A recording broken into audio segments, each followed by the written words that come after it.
में क्या हो रहा है आज के देश में, आज इस देश में, भारत में आपस में लड़ रहे हैं, एक दूसरे को लड़ रहे हैं, हिंदू मुस्लिम, तो ब्राह्मण, आपका दलित, ऐसा लड़ाई चल रहा है।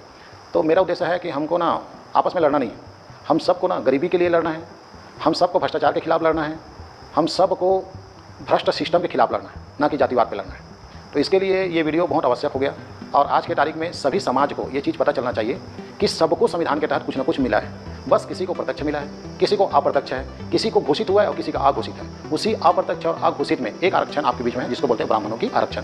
इस ब्राह्मणों के आरक्षण को हम इसलिए आरक्षण बोल रहे हैं क्योंकि एसटी, एससी, ओबीसी को भी आरक्षण बोलते हैं। तो ठीक उसी प्रकार से आपका ब्राह्मणों का भी आरक्षण है, लेकिन वो उनका निजी है। और उस आरक्षण के तहत इनको कौन कौन सा जगह, इस जाति को कौन कौन सा जगह बड़े बड़े संस्थान में जॉब मिला या बड़े बड़े संस्थान में भागीदारी मिली, वो चीज़ को यूपी सरकार ने एक सर्वे करवाया। उस सर्वे के तहत वो डाटा निकल के आई।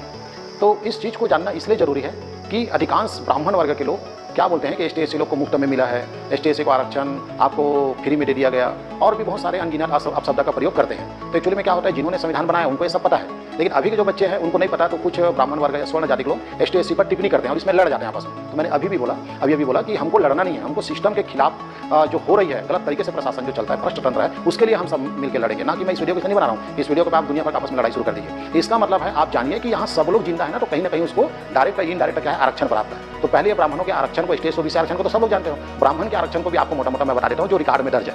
तो नंबर पहला, ब्राह्मणों की आरक्षण देख लीजिए, भारत में केवल 3.5% ब्राह्मण, यानी कि एक एवरेज के तहत एसटी, एससी, ओबीसी मिला के 85%, 15% स्वर्ण लोग, स्वर्ण मतलब होता है ब्राह्मण, क्षत्रिय और वैश्य। तो तीनों 15% है। ये 15% में एग्जैक्ट 3.5% कितना है आपका तुम्हारा ब्राह्मण बताया गया। अब 3.5% के जो ब्राह्मण है भारत में, उनकी संस्थाओं में भागीदारी देखिए, चाहे वो प्राइवेट हो या गवर्नमेंट हो। अब उसमें देख के चलिए जो डाटा आपके बीच है, लोकसभा में संसद 80% ब्राह्मण है, यानी लोकसभा में संसद जो है 80% ब्राह्मण है। उसमें एक ब्राह्मण तो हमारे राजनांदगांव जिला से है, संतोष पांडे, इसका बड़ा उदाहरण। तो अधिकांश संसद का है समाज से बनते हैं, ब्राह्मण से। उसके बाद राज्यसभा में 96% ब्राह्मण है। अब इसका चुनाव कैसा होता है, आपका तुम्हारा अप्रत्यक्ष होता है, तो जनरली उन्हीं लोगों का ऊपर नाम जाता है जो कौन सा जाति होते हैं, ब्राह्मण। इसके बाद राज्यपाल, राज्यों के राज्यपाल 50% ब्राह्मण है। तो इसका भी चयन कैसा होता है, वैकेंसी नहीं निकलती कि राज्यपाल की वैकेंसी भरो और आपको नौकरी लगेगा, फिर कंपटीशन एग्जाम, ऐसा नहीं होता, राष्ट्रपति नियुक्त करती है। तो जनरली राष्ट्रपति कौन सा समाज से नियुक्त करती है, 50% लगभग, आपका 50% राज्यपाल। कैबिनेट सचिव जो होते हैं 33% ब्राह्मण, मंत्रियों के सचिव 54% ब्राह्मण। इधर देखिए आप, अतिरिक्त सचिव 62% ब्राह्मण, पर्सनल सचिव 70% ब्राह्मण, आपका यूनिवर्सिटी में 91%। ये तो आप जान के हैरानी होगा, आप किसी भी कॉलेज में चले जाइए, आपको वहां पे दुबे, टिबे, पांडे, तिवारी यही सर मिलेंगे आपको, प्रोफेसर अधिकांश था। आपको अधिकांश यूनिवर्सिटी में देख लीजिए आपको हिंदुस्तान की किसी भी यूनिवर्सिटी में, आप जैसे छत्तीसगढ़ देखिए, छत्तीसगढ़ के किसी भी कॉलेज में आप जाएंगे तो आपको ना छत्तीसगढ़िया कम मिलेगा। अदर स्टेट वाले और भी कौन सी जाति के हैं आपका, ब्राह्मण। ये बात है कि पढ़े लिखे हैं, मैं मान रहा हूं उस बात को, लेकिन ब्राह्मण की संख्या बढ़ा है कि नहीं? जब ब्राह्मणों का आरक्षण प्राप्त नहीं है तो फिर यूनिवर्सिटी में 91% ब्राह्मण कैसे आ गए? यानी ये समझने वाली चीज है, लेकिन इसको समझने के बाद अपने को लड़ना नहीं है। हमको जानना है कि एसटी, एससी, ओबीसी के साथ में भी ब्राह्मणों के साथ आरक्षण है, लेकिन वो अघोषित है, वो संविधान में लिखित नहीं है। वो ये चीज यहाँ दर्शा रहा है। इसका तुम्हारा सर्वोच्च न्यायालय में जज 96% ब्राह्मण है। आप किसी भी उठा के देख लीजिए फाइल को, आपको सर्वे कर लीजिए इसको, आप इस संस्था में जाओ और रिकॉर्ड दर्ज करो, आपको पता चल जाएगा 96% ब्राह्मण। उसके बाद हाईकोर्ट में जज 80% है। आगे देखिएगा, इसके बाद तुम्हारा ये देखो, भारतीय राजदूत में 81% ब्राह्मण है, यानी कि राजदूत की नियुक्ति कौन करती है, राष्ट्रपति। तो राष्ट्रपति लोग करते हैं तो कितना जाता है, 81%, क्योंकि इसके लिए भी फॉर्म भरा नहीं जाता। बैंकों में भारत में आपको 57% ब्राह्मण मिलेंगे। मैं देखना, तिवारी साहब ऐसा हुआ, पांडे साहब, ये अक्सर सुनने को मिलता है। एयरलाइंस में इनका 61% ब्राह्मण है। आईएएस में 72% ब्राह्मण है। आप आसपास के देख लो, आप जहाँ रहते हैं वहाँ देखो, वहाँ कलेक्टर, एसपी, आपको तुम्हारा निगम आयुक्त आपको मिलेगा, शर्मा, तिवारी, दुबे आपको अक्सर मिलेगा। उसके बाद आप आईपीएस में देखो 61% ब्राह्मण है। इधर देखिए टीवी कलाकारों में 83%। आप जैसे ही जाएंगे आप पिक्चरों में किसी में, तो वहाँ पे ब्राह्मणों की संख्या क्या मिलेगी, ज्यादा मिलेगा जितना कलाकार है। मीडिया में 90% है।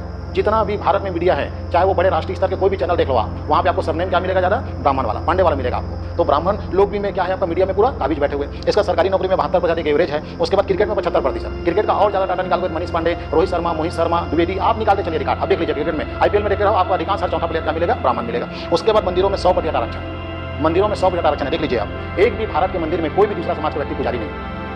अब इसको आप अंदाजा लगा लीजिए। तो ये आरक्षण कैसे हुआ, तो ये मंदिरों की चर्चा कर लेते हैं। तो मंदिरों में 100% ब्राह्मणों का आरक्षण है। अब इसमें कई लोगों का वर्ड लोग बोलते हैं एक दूसरे को कि फ्री में सब ले लो, फ्री में सब ले लो, एसटी, एससी, ओबीसी लोग फ्री में ले लो। ठीक है भैया, एसटी, एससी, ओबीसी को अगर यदि आपने बोल दिया को फ्री में मिला है, मानता हूं इस बात को, 40 नंबर वाला आरक्षण के बदौलत लग जाता है और 90 वाला नहीं लगता, ये बात सही है। लेकिन आप देखिए ना भाई, मंदिरों में भी आपको 100% आरक्षण है। आज तक कोई दूसरा आदमी मंदिरों में पुजारी नहीं है। अब यहाँ पे भी क्या आता है, आपका नोट आता है, यहाँ पे भी पैसा आता है आपका दान पेटी से। तो ये भी तो क्या है आपका, तुम्हारा फ्री है ना। तो जैसा एसटी, एससी, ओबीसी को फ्री में ले लो बोल रहे हैं, तो ब्राह्मणों में भी तो लागू होगा दादा, क्योंकि मंदिर का भी तो पैसा क्या है आपका, फ्री वाला है। तो 100%। अब इसमें एक चीज़ डाटा, मैं जब इसको स्टडी किया और जब कुछ लोग बोले तो मैं बोला बोलने से पहले अपने को स्टडी करना चाहिए। तो मैं स्टडी किया इसको, तो एक बीच में मेरे को ग्रंथ मिला, बहुत इससे चर्चा में रहा मेरे पास। कई लोग बताते थे ऐसा होता है, ब्राह्मणों का आरक्षण है, आपको मालूम नहीं है ऐसा। तो हमने भी जानकारी हासिल की, और जब जानकारी हासिल मिला इसी दौरान एक बुक के बारे में मुझे बताया गया। उस बुक को बोलते हैं गुलामगिरी। अब गुलामगिरी जो बुक है उसको लिखा है ज्योतिबा फुले ने। अब नहीं जानते, बहुत कम लोग जानते होंगे, जानते हैं तो आप इसको समझ जाइए। एक बुक ले लीजिएगा, क्या नाम है, गुलामगिरी, और क्या बोला आपका, ज्योतिबा फुले ने लिखा है। उसमें एक वर्ड लिखा है, ये 100% ब्राह्मण मंदिरों में जो मालिक है ना, इनके बारे में मैंने उसको समझा। तो वहाँ पे वर्ड लिखा है गुलामगिरी में कि एक नाई है जो दाढ़ी बनाता है, वो उसका धर्म नहीं ठंडा है। वैसी टाइप का एक मोची होता है चमार, वो जूता चप्पल बनाता है, वो उसका धर्म नहीं है, ठंडा है। ठीक उसी प्रकार मंदिरों में जो ब्राह्मण बैठते हैं वो उसका धर्म नहीं है, वो उसका धंधा है। इस चीज़ को मैंने देखा कि वाकई में ये बात सही है। भगवान को आप खुद इसको एनालिसिस कीजिए, भगवान को पैसे की कैसे जरूरत होगा? भगवान तो हमसे बड़ा है, आपसे बड़ा है, तो आपको भगवान से मंगना है, ना कि वहाँ चंदा देना है। लेकिन देखो हम लोग सारे देखेंगे, जितने लोग सनातनी हैं, जितने मानते हैं, वो सब लोग जाएंगे दान पेटी में पैसा डालते हैं। और जब वो दान पेटी में पैसा डालते हैं तो उस पैसे का इस्तेमाल भगवान नहीं करता, जबकि भगवान सबका है। देखो ST SC OBC भी जय श्री राम बोल रहा है, ब्राह्मण भी जय श्री राम बोल रहा है, सबके पास वो क्या हो रहा है आपका, भगवान को मार रहा है, सब भगवान सबके लिए है, लेकिन पैसा सिर्फ ब्राह्मण के लिए है। तो इस ग्रंथों को जब पढ़ते चले जाएंगे तो आपको पता चलेगा कि सबके लिए आरक्षण है। आप एक नहीं बोल सकते ST SC OBC को, सब चीज तथ्यों को आप जाएंगे तब पता चलेगा कि सबके लिए है। इसमें एक और वर्ड है टैक्स वाला, कि इसको जब और मैं गहन अध्ययन गया तो उसमें ये पता चला मुझे कि जैसे कि आपका एक मोची चमार है, वो शोरूम डालता है चप्पल जूता का, और उसका आय होगा तो उसको इनकम टैक्स देगा वो।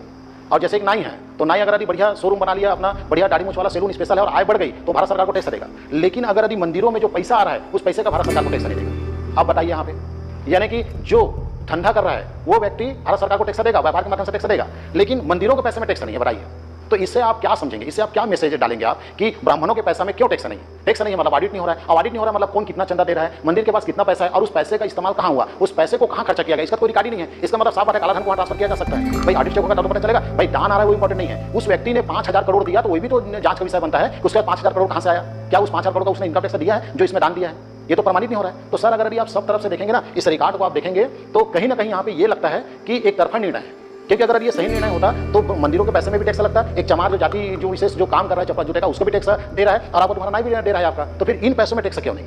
तो इसको ना आपस में लड़ने से समस्या दूर नहीं होगा, बल्कि सच्चाई ये है कि एक हाथ से ताली नहीं बजता, ताली दोनों हाथ से बजती है। मैं ये आपको बताना चाह रहा हूँ। हम लोग पूर्ण ज्ञान रहता ही नहीं है और हम एक दूसरे में लड़ते रहते हैं। तो सर आपको लग रहा होगा कि हम माइंडेड है, नहीं सर, हम इस दुनिया का भी 2% ज्ञान अर्जित नहीं किए। पहले हमको ना जानना है, बहुत कुछ करना है, बहुत समझना है, तब जाके हमको डिवाइड नहीं करना है, हमको लड़ना नहीं है। हमारे ऊपर इतना मुद्दा, इतना सारा समस्या है कि इस देश में क्या नहीं कितने लोगों को आपका दिन और रात काम करेंगे तब जाके देश में सुधार आएगा सर। इसलिए अपने को ये नहीं करना है। अब देखो अभी ब्राह्मण वाले को मैं डाल दिया आरक्षण, बता दिया मैं। अब देखना भर भर के गाली बकेंगे, भर भर के आपका कमेंट बॉक्स में लिखेंगे आपने गलत किया वो किया, लेकिन एक ब्राह्मण लिखेगा, एक बात नहीं लिखेगा कि हाँ सही बात है, मंदिरों में 100% आरक्षण है, हम लोग को इस मंदिर के पैसा को सार्वजनिक रूप से बढ़ना चाहिए, सामाजिक काम आना चाहिए, देश के विकास में काम आना चाहिए, नहीं बोलेगा। हाँ